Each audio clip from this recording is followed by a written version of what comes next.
할렐루야. 우리 좌우에 계시는 우리 성도님들과 인사하겠습니다. 수고 많으셨습니다. 네. 올 한 해 정말 수고 많으셨습니다. 네. 2025년의 마지막 주일 예배를 우리가 드리고 있고, 오늘 이제 누가복음 설교도 마지막 설교입니다.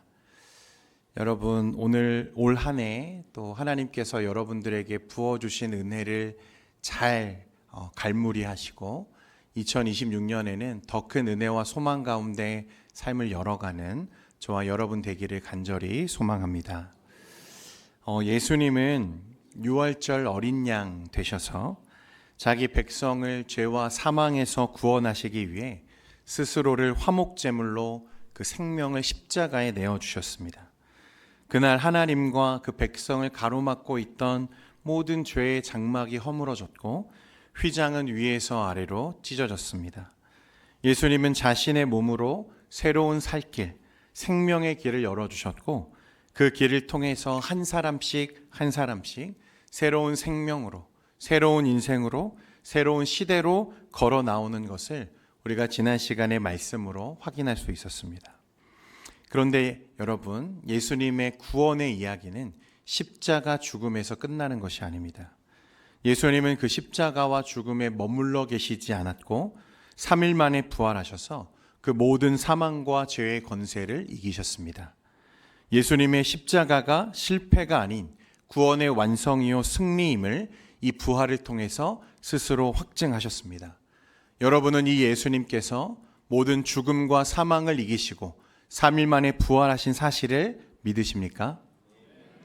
믿으십니까? 네, 아멘.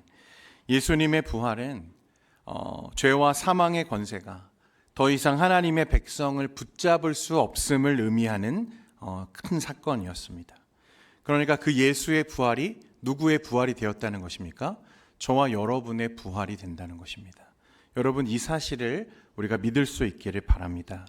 로마서 4장 25절 말씀에 보면 예수는 우리 범죄함을 위하여 내줌이 되고 또한 우리를 의롭다 하시기 위하여 살아나셨느니라고 말씀합니다. 그래서 이제 누가복음 24장을 오늘 저와 여러분들이 마지막으로 살펴볼 텐데, 이 24장은 예수님의 십자가 부활 이후의 이야기를 기록하고 있는 말씀입니다. 그래서 여러분, 이 24장의 스토리를 우리가 단 한 단어로 담아내야 한다고 하면 저는 아마 이 증인이라고 하는 단어로 이 장을 압축할 수 있다고 생각합니다. 증인. 누가복음 24장 48절에 말씀해 보니까 너희는 이 모든 일에 무엇이라고 합니까? 증인이라.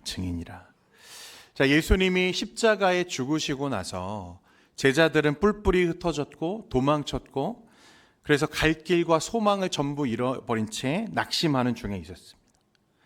그렇게 흩어져 버렸던 이 제자들과 무리들에게 예수님은 다시 살아갈 수 있는, 다시 일어설 수 있는 이제 의미를 부여하시기 시작하는데 그 이야기가 오늘 이 24장에 담겨져 있다는 거예요. 그리고 그 의미는 무엇이냐? 바로 증인이라는 것입니다. 증인. 여러분, 이 의미라고 하는 것, 우리 인생에 있어서 의미가 참 중요하죠. 사람은 누구나 의미가 있다는 그것에 자신의 삶을 겁니다. 자신의 삶을 드리는 거죠. 의미 없는 일에는 오래 헌신하지 못합니다. 잠시 열심을 낼 수는 있어도 인생을 걸 수는 없는 거죠. 그래서 인생에 우리가 무엇을 의미로 삼고 있느냐가 참 중요합니다. 신앙도 마찬가지예요. 신앙은 단순한 습관으로 지속되는 게 아닙니다. 전통이나 분위기만으로 여러분 그 신앙이 오래 가지 못해요. 환경이 바뀌면 쉽게 무너지게 됩니다. 그러나 왜 사는가가 분명해질 때, 그 의미가 분명해지고 선명해질 때 신앙은 살아 움직이기 시작하는 거죠.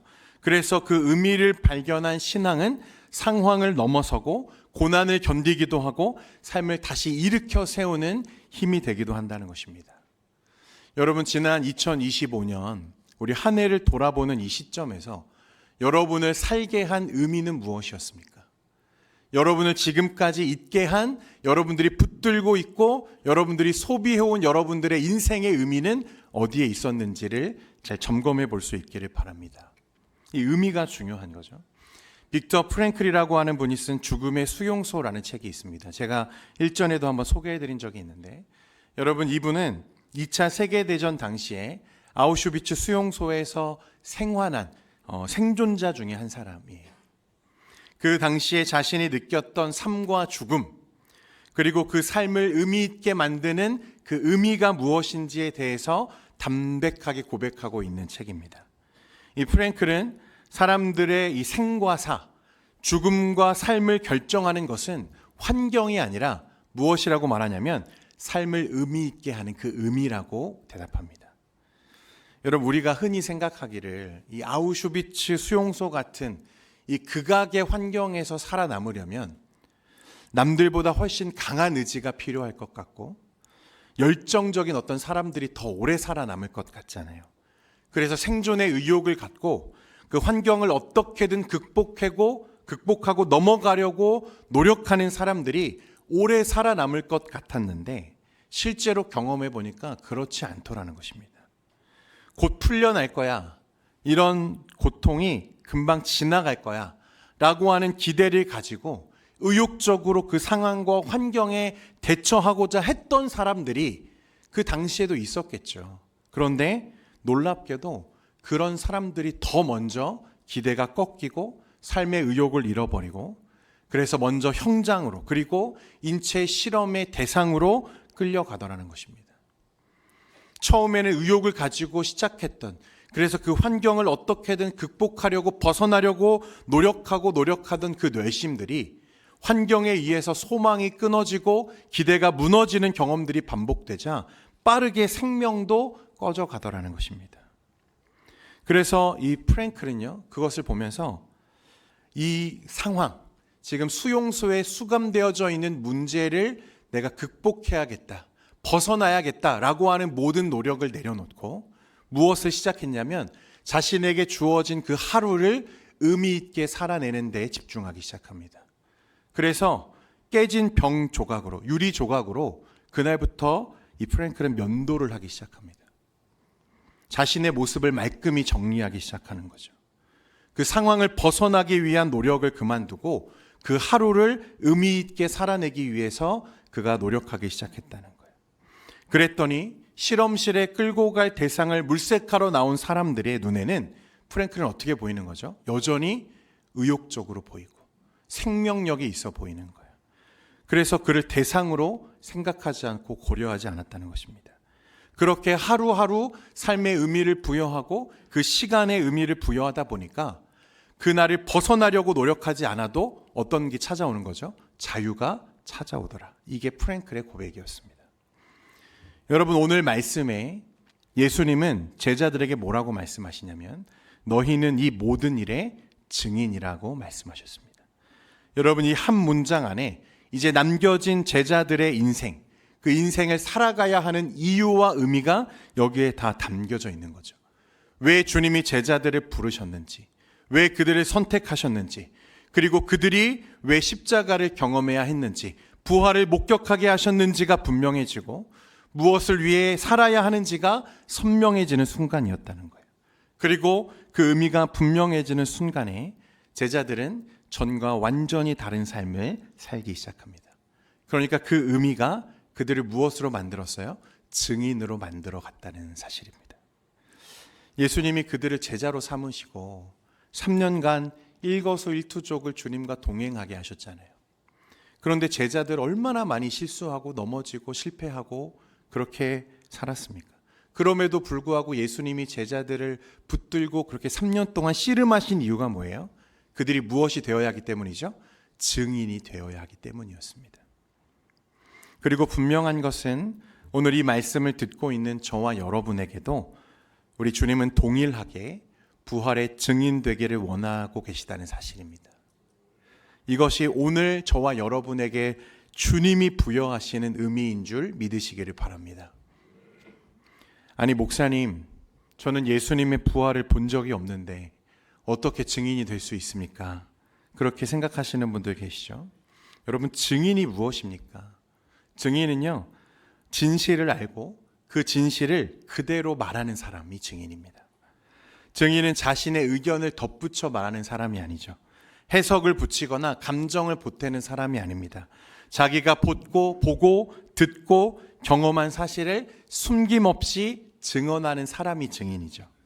그래서 증인은요, 여러분, 침묵할 수 없습니다. 증인은 침묵하면 안 되죠. 왜 그렇습니까? 침묵한다는 건 진실을 외면하는 것과 다르지 않기 때문에 그래요. 정의를 짓밟는 거죠.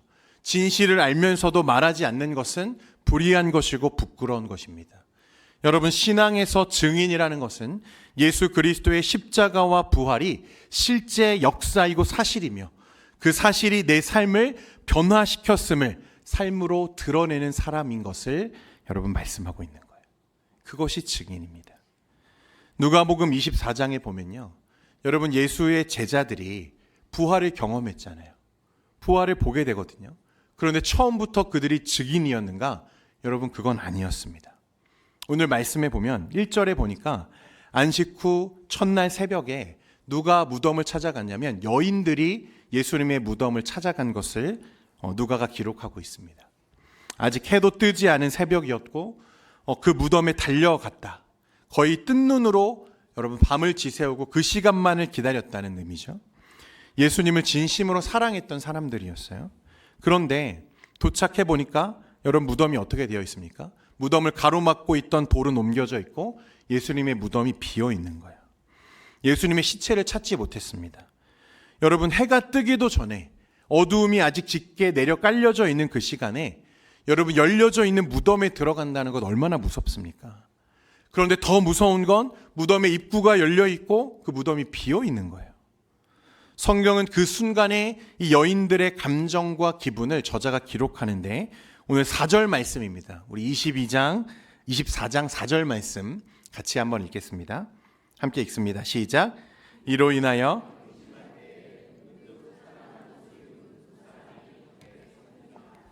아멘. 여러분, 여인들이 무엇했다고 말합니까? 근심했다. 빈 무덤을 목격한 여인들의 감정은 근심이었습니다. 기쁨이 아니라 근심이에요. 왜 기뻐하지 못하고 근심하는 거죠? 예수님의 부활을 믿지 못했기 때문에 그렇습니다. 근심이라는 말은요, 길이 막혀서 방향을 잃다, 어찌할 바를 몰라 혼란에 빠지다, 출구가 보이지 않아서 방황하다. 그러니까 여러분, 이해할 틀이 완전히 무너진 상태를 근심이라고 말하는 거예요.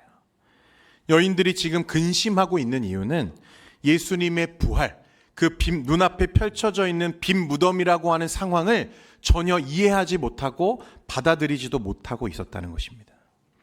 그런데 옆에 누가 나타나죠? 천사들이 나타나요. 천사들이 나타나서 여인들에게 무슨 말을 하냐면 어찌하여 살아있는 자를 죽은 자 가운데서 찾느냐라고 말합니다. 살아있는 자를 왜 죽은 자 가운데서 찾아? 이렇게 얘기하는 거죠. 예수님은 여기 계시지 않고 이미 살아나셨어 라고 말씀합니다.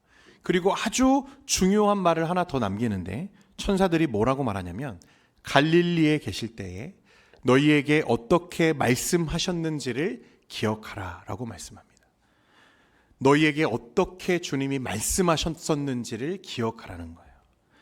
여러분, 이 말은 예수님의 부활이 어느 날 갑자기 일어난 사건이 아니라는 것입니다. 예수님은 제자들과 그 무리들, 사람들에게 수차례 무엇을 예고하셨냐면 예수님이 십자가 위에서 죽으실 것과 곧 다시 부활하실 것을 계속해서 말씀해 오셨다는 거예요. 복음서에 보면 그 이야기들이 자주 등장합니다. 그러니까 이 빈 무덤은 예수님의 말씀에 의하면 부활의 증거이지만 정작 부활의 증인이 되어야 하는 사람들은 그것을 전혀 믿지 못하고 있었던 상황이라는 거예요. 그런데 이 천사들이 이 이야기를 하고 나서 이 여인들의 심정이 어떻게 변화되는지를 여러분 한번 보십시오. 오늘 8절과 9절 말씀 같이 한번 읽겠습니다. 8절과 9절입니다. 시작. 그들이 예수의 말씀을 기억하고 무덤에서 돌아가 이 모든 것을 11사도와 다른 모든 이에게 알리니. 여러분 8절에 뭐라고 했다고요? 그들이 예수의 말씀을 기억하고. 여러분 이 말씀을 좀 마음에 담아두시고 오늘 설교를 좀 더 들어보시면 좋겠어요. 그리고 나서 여인들이 곧바로 달려가서 제자들에게 이 소식을 전했습니다. 자신들이 본 상황, 경험한 것들을 그대로 제자들에게 전하기 시작하죠. 그때 제자들은 어떻게 반응합니까? 11절에 보니까 사도들은 그들의 말이 허탄한 듯이 들려 믿지 아니하나 했습니다. 허탄하다. 이게 무슨 말이냐면요, 여러분. 환자가 열이 너무 높아서 이 헛소리하는 선망 같은 증세를 이 허탄하다라는 말이 표현하는 거예요. 그러니까 이 여자들이 슬픔이 지나쳐서 충격이 너무 커서 무엇하는 거라고요? 헛소리 한다고 지금 생각하는 것입니다. 이게 허탄하게 여겼다는 거예요.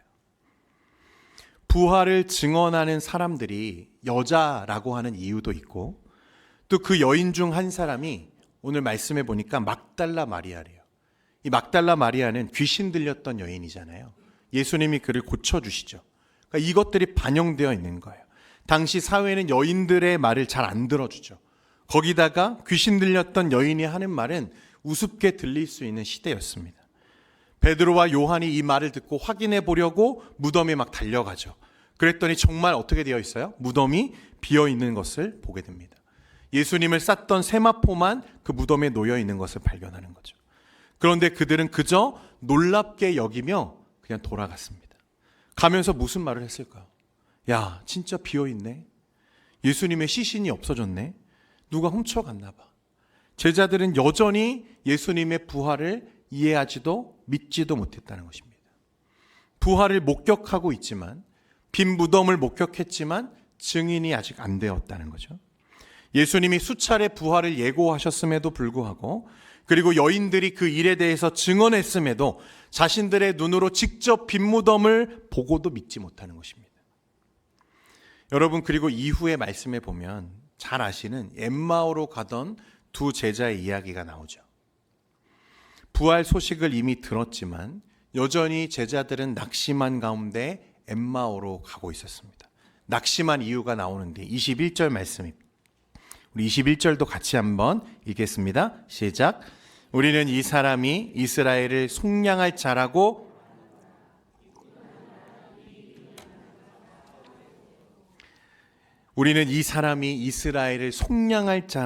바랐노라. 그 말은 무엇입니까? 이제 끝났어. 다 틀렸어. 이제 실패했어. 그런 말이죠. 이 말은 이때까지 예수의 부활이 이미 이루어진 예수님의 부활이라고 하는 그 사실이 제자들의 삶을 전혀 바꾸지 못했음을 우리에게 보여주는 것입니다. 이때까지 제자들은 부활을 목격했지만, 목격자는 되었지만 부활의 증인이 되지는 못했다는 거예요. 그래서 그들은 지금 낙향을 결심하고 엠마오로 가는 중이죠. 다 끝났어. 이제 더 이상 소망이 없어. 예수님이 우리를 구원할 분인 줄 알았는데 우리가 틀렸나 봐. 그런데 여러분, 아이러니하게도 지금 그 엠마오로 향해 가는 그 길에 누가 함께하고 계세요? 부활하신 예수님이 함께하고 계세요. 그런데도 그 둘은요, 낙심하며 자신의 스승이자 구주조차도 알아보지 못했다는 것입니다. 이렇게 어리석은 제자들이, 보여줘도 들려줘도 알지 못하던 제자들이 언제 이 부활을 인지하고 믿기 시작하는가? 언제 부활하신 예수님을 깨닫고 서기 시작하는가? 여러분, 오늘 누가는 저와 여러분에게 목격자가 다 증인이 되는 게 아니라고 말하고 있는 것입니다. 누구나 다 증인이 되는 게 아니에요. 빈 무덤을 보았다고 해서 여러분, 그것이 증인이 되는 열쇠가 아니라는 것입니다. 여러분, 언제 증인이 됩니까? 하나님의 말씀이 열릴 때, 하나님의 말씀이 깨달아질 때 예수의 부활의 증인이 되는 줄 믿으시기를 바랍니다. 여러분, 앞에 여인들이 예수의 말씀을 기억하고 그랬잖아요. 기억하고. 그리고 예수님이 우리에게 그 성경을 풀어주실 때 우리 마음속에서 우리의 그 부활의 증거가 다시 살아나기 시작하는 걸 경험한다는 거예요. 제자들이 언제 증인으로 서기 시작하는가? 오늘 말씀해 보니까 우리에게 성경을 풀어주실 때에 속에서 마음이 뜨겁지 아니하더냐. 그러니까 말씀이 깨달아지기 시작하자, 그제서야 제자들은 부활을 믿기 시작하고 부활의 증인이 되기 시작했다는 것을 말하는 것입니다. 예수님께서 제자들의 마음을 열어서 성경을 깨닫게 하시자 그 이후에 바로 제자들이 증인이 되기 시작하죠. 오늘 44절 말씀 여러분 같이 한번 말씀을 읽겠습니다. 44절입니다. 시작. 또 이르시되 내가 너희와 함께 있을 때에 너희에게 말한 바 곧 모세의 율법과 선지자의 글과 시편의 나를 가리켜 기록된 모든 것이 이루어져야 하리라 한 말이 이것이라 하시고, 예수님은 고난과 죽음 그리고 부활은 하나의 구속의 이야기이고 반드시 이루어져야 할 하나님의 계획이었다고 말씀하고 계십니다. 그러니까 십자가는 실패가 아니고 부활은 그 실패를 만회하는 그 어떤 것이 아니라는 거예요. 십자가와 부활은 하나님이 말씀 속에서 계속해서 우리에게 심어 놓으셨던 하나님의 구원의 계획이었고 완성이었다는 것입니다. 사랑하는 여러분, 이게 신앙의 핵심이에요. 우리가 언제 부활의 증인이 되는가? 그것은 하나님의 말씀이 내 안에 깨달아질 때, 하나님의 말씀이 오늘이 십자가와 부활을 통해 내 삶을 비추고 있다는 것을 내가 인지하기 시작할 때, 내 자신의 삶 역시 하나님의 그 큰 이야기 안에 놓여져 있다는 사실을 인정하기 시작할 때 무엇이 되는 거예요? 증인이 된다는 것입니다. 증인은 그래서 다른 게 아니라 하나님의 말씀으로 자신의 삶을 해석할 수 있는 사람이 증인인 줄 믿습니다. 그래서 하나님이 왜 우리를 구원하시는지, 왜 예수님을 이 땅에 보내셔서 십자가 위에 죽게 하셨는지, 그를 왜 3일 만에 부활하게 하셨는지, 이 모든 것이 나의 삶과 연결되어져 있다는 것을 발견한 그 순간이 증인이 되는 시점이라는 거예요. 그런 자들만이 증인이 될 수 있는 거죠. 하나님의 말씀으로 내 삶을 해석할 수 있는 사람. 그래서 십자가와 부활이 나의 생명임을 고백하고 그 인생이 복음에 고정되어 있는 사람들을 증인이라고 말하는 것입니다. 너희는 이 모든 일의 증인이라. 예수님은 이 일을 위해서 제자들을 부르셨고 계속해서 그들을 가르치셨고 십자가와 고난과 부활에 대해서 증언하셨고 그 증언하신 대로 예수님은 십자가를 지시고 부활하셨다는 사실입니다. 그리고 비로소 이제 그들에게 말씀을 풀어서 예수님이 설명해 주시는 거예요. 얘들아, 구약에 하나님이 말씀하셨던 예언들을 한번 봐봐. 천천히 생각해봐. 그 모든 사건들이 오늘 이렇게 이루어지고 있는 거야. 그 사실을 깨닫고 나니까 예수님의 십자가가 실패가 아니었구나. 예수님의 십자가가 끝이 아니었구나. 예수님이 부활하셨구나. 그리고 나에게 예수님이 원하시는 건 증인되기를 원하시는 거구나 라는 사실을 그들이 깨닫기 시작했다는 것입니다. 아직 설교가 많이 남았는데 시간이 다 지나서 여러분, 예수님은 제자들을 단순한 목격자로 부르시려고 하지 않았습니다. 예수님은 증인으로 그들을 세우기를 원하셨어요. 너희가 이 모든 일의 증인이라. 이것은 그들을 사명자로 세우셨다는 것입니다. 증인은 앞에서도 말했지만 진실을 말해야 되는 자죠. 침묵하면 안 됩니다. 침묵하는 것은 불의한 거예요. 증언해야 되는 사람들입니다. 그래서 이 말은, 우리에게 증인으로 우리가 서기를 원한다고 하는 이 말은, 너희가 이 모든 일의 증인이라고 하신 이 말씀은 그 자체로 우리에게 사명을 지금 부여하고 계시는 거예요. 어떤 사명입니까? 말씀을 깨달은 자로서, 그 예수의 십자가와 부활이 역사적 사실이며 오늘 나를 구원하는 하나님의 능력과 실체라는 것을 깨달은 자로서 무엇해야 되는 거죠? 그 복음을 증언해야 되는 자로 저와 여러분을 부르셨다는 것입니다. 그래서 증인의 삶은요, 예수 그리스도의 복음을 전파하는 삶을 증인의 삶이라고 말하는 것입니다. 여러분, 아주 간단해요. 예수의 십자가와 부활을 증언하는 자들. 이같이 그리스도가 고난을 받고 3일 만에 죽은 자 가운데에서 살아나실 것, 부활의 복음 그 이름이 죄사함을 받게 하는 회개가 예루살렘에서 시작해서 모든 족속에게 전파될 것이라고 오늘 주님이 말씀하시죠. 그러므로 증인의 삶이란 이 복음을 붙들고 전하는 자들의 삶을 말하는 것입니다. 그리고 이것이 우리 증인의 첫 번째 모습이죠. 여러분, 이 증인으로 주님이 여러분들을 부르셨다면 여러분들은 이 복음, 예수의 부활, 예수의 십자가의 부활을 증언하는 자들 되시기를 간절히 축원드립니다. 존 스토트라고 하는 목사님이요, 어떤 말을 했냐면, 우리가 교회 안에서만 무엇인가를 하고 있다면 그 순간 우리는 세상을 향해 등을 돌리고 있는 것이다 라고 말했습니다. 여러분, 우리가 교회로 모이는 이유가 무엇일까요? 우리가 모여서 예배하고 우리가 훈련하고 교제하는 이유가 무엇입니까? 우리끼리 모여서 우리끼리 좋은 것을 나누기 위함입니까? 아니라는 거예요. 우리가 교회로 모이는 이유는 보내지기 위해서 모이는 것인 줄 믿으시기를 바랍니다. 그러니까 우리가 주의 교회로 부름받았다면 우리는 필히 어떤 사명을 안고 있는 거죠. 세상을 향해 나아가야 하는 사명을 안고 있다는 거예요. 여러분, 지난 1년간을 좀 돌아보시면서 이 진실하신 예수, 그리스도의 복음, 그 복음을 얼마나 우리가 증거했는지를 돌아볼 수 있기를 바랍니다.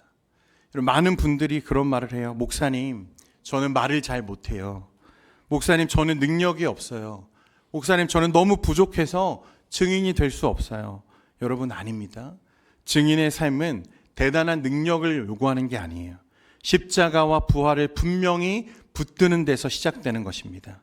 그리고 이 복음을 전하라고 하는 주님의 부르심 앞에 더 이상 미루지 않겠다고 결단하는 마음이 그 증인의 삶의 시작인 줄 믿습니다. 두 번째로 증인은요, 증인의 삶은 땅끝을 품는 삶임을 여러분 기억하시기를 바랍니다. 여러분, 예수님이 우리를 증인으로 세우실 때 그 복음이 어디까지 전해지기를 원하셨죠? 사마리아와 유대와 어디까지? 땅끝까지. 그러니까 증인은 필히 어디를 품고 사는 사람입니까? 땅끝을 품는 사람이 증인이라는 것을 말하는 거예요. 여러분, 땅끝이 어디예요? 저 오지입니까? 여러분, 저 세계 선교 저 끝에 있는 나라들입니까? 물론 그것도 땅끝일 수 있습니다. 그렇게 여겼던 짐 엘리엇 같은 사람들도 있는 거죠. 주의 복음을 땅끝에 전하기 위해서 자신의 젊음과 생명을 아낌없이 드렸던 사람들이 물론 있습니다. 그런데 여러분, 그 땅끝은 여러분 그런 먼 곳에 있는 것만 말하는 것이 아니라 복음이 아직 도달하지 못한 자리를 땅끝이라고 말하는 거예요. 예수 그리스도를 알지 못하는 사람들이 모두 땅끝이라는 것입니다. 그래서 어떤 사람에게는 그 땅끝이 먼 나라일 수도 있지만 어떤 사람에게는 내 가정이 땅끝일 수도 있고 내 직장이 땅끝일 수도 있고 내 옆집이 땅끝일 수도 있는 것입니다. 여러분, 지난 부흥회 때 성경책에 여러분들 다 이름을 적으셨죠? 여러분 한번 꺼내 보시겠습니까? 아무도 안 가져오신 것 같아요. 여러분, 우리가 2026년에 가야 할 땅끝이 거기에 있습니다. 믿으십니까? 그 땅끝을 품는 사람이 바로 증인이라는 거예요. 그게 증인이에요. 예수님 모르는 사람이 있으면 거기가 땅끝입니다. 여러분들의 자녀가 땅끝일 수 있어요. 이웃집이 땅끝일 수도 있다는 것입니다. 누가 전해야 될까요? 주님은 누가 거기에 가기를 원하시는 거죠? 여러분들이 가기를 원하시는 거예요. 그것이 오늘 주님이 저와 여러분의 인생 가운데 부여하시는 유일한 의미라는 사실을 여러분 깨달을 수 있기를 바랍니다. 우리를 살게 하는 의미가 이거예요. 가서 부활의 증인이 되라. 내가 너희를 보낸 그 땅끝으로 가서 부활의 증인이 되라고 말씀하시는 거예요. 우리가 그 의미를 깨달을 때 한 달을 살아도, 정말 하루를 살아도 심장이 뛰는 그런 날들을 살게 될 것이라고 저는 확신합니다. 그렇게 주님이 원하시는 삶, 한 영혼을 살려서 가장 의미 있는, 가장 영광스러운 삶을 살다가 우리 주님 앞에 서는 저와 여러분 되기를, 하나님의 사람들 되기를 주님의 이름으로 부탁드립니다. 주님이 올해도 사실 저와 여러분에게 계속해서 하셨던 말씀의 단 한 가지 목적, 방향은 그거였어요. 가서 증인되어라. 그런데 여러분, 우리가 올해 얼마나 이 사명 앞에 무지했습니까? 얼마나 이 의미를 우리가 외면하고 다른 것에서 우리의 삶의 의미를 찾으려고 노력해 왔습니까? 여러분, 다시 복음의 의미가 우리의 심령이 다시 세워질 수 있기를 간절히 소망합니다. 주님의 시선이 그곳에 고정되어 있고 주님의 마음이 그곳에 세워져 있음을 믿으며 여러분 그 복음 위에 서는 저와 여러분 되기를 간절히 소망합니다. 우리 이 시간에 내가 증인 되기를 원합니다 라고 고백하시는 분들은 다 같이 자리에서 일어나서 우리 함께 하나님을 찬양하며 기도하겠습니다.